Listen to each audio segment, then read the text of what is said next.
Hi, 大家好, I'm Alison. Welcome back to my channel. If you like my video, please subscribe, leave a thumbs up, and send to a friend who also want to learn Chinese. For this video, I will read it twice. The first time, I will read it very slowly, and then I will repeat it with normal speed. If you feel that you can understand everything in the first part, you can challenge yourself and listen to the fast version. And don't forget to check out the description below. There I have the material and the flashcard for this story. Are you ready for the listening practice?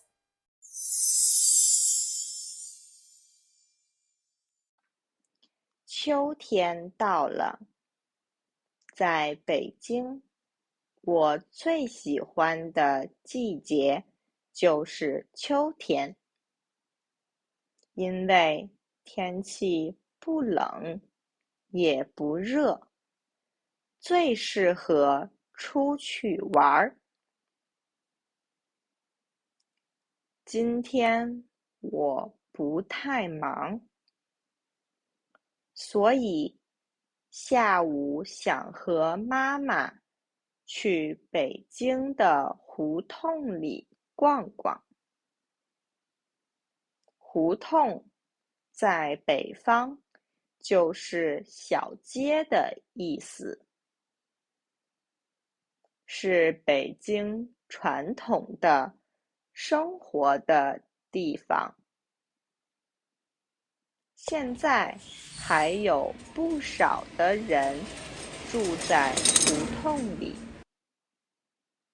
但是也多了很多小店。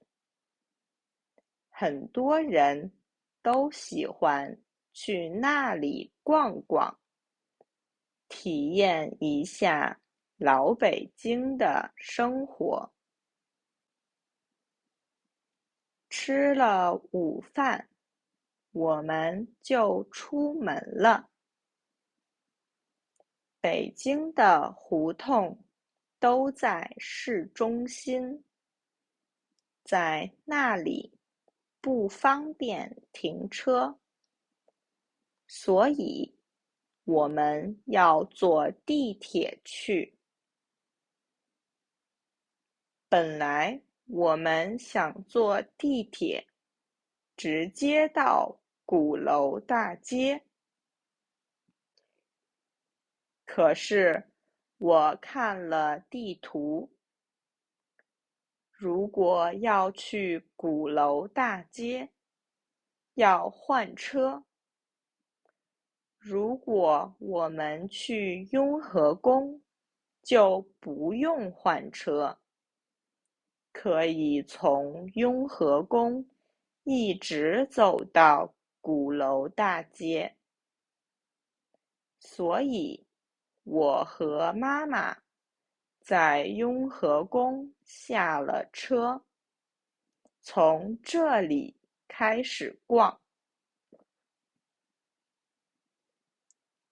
我们慢慢地走，路边有很多小店，我们一家一家地逛，还在路边买了水果茶，一边逛一边喝。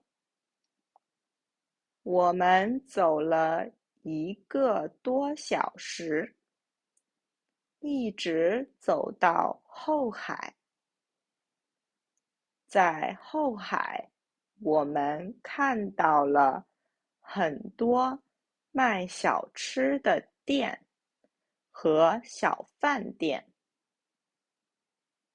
我们不想在饭店里吃饭，所以就买了很多小吃，一边走一边吃。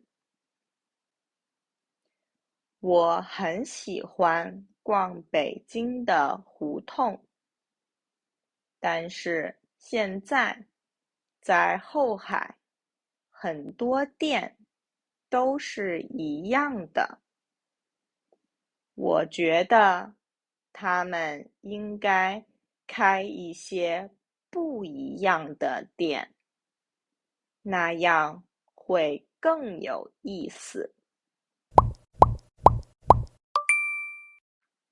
秋天到了，在北京，我最喜欢的季节就是秋天，因为天气不冷也不热，最适合出去玩。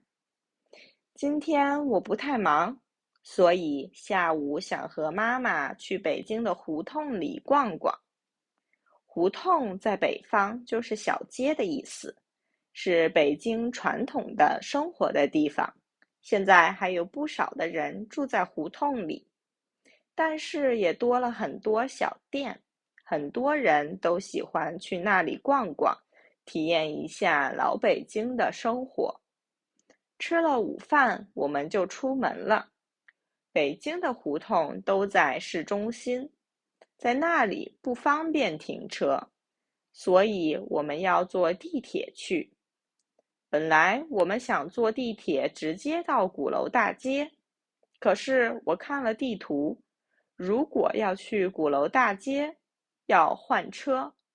如果我们去雍和宫，就不用换车，可以从雍和宫一直走到鼓楼大街。所以我和妈妈在雍和宫下了车，从这里开始逛。我们慢慢地走，路边有很多小店，我们一家一家地逛，还在路边买了水果茶，一边逛一边喝。我们走了1个多小时，一直走到后海。在后海，我们看到了很多卖小吃的店和小饭店。我们不想在饭店里吃饭，所以就买了很多小吃，一边走一边吃。我很喜欢逛北京的胡同，但是现在在后海很多店都是一样的。我觉得他们应该开一些不一样的店，那样会更有意思。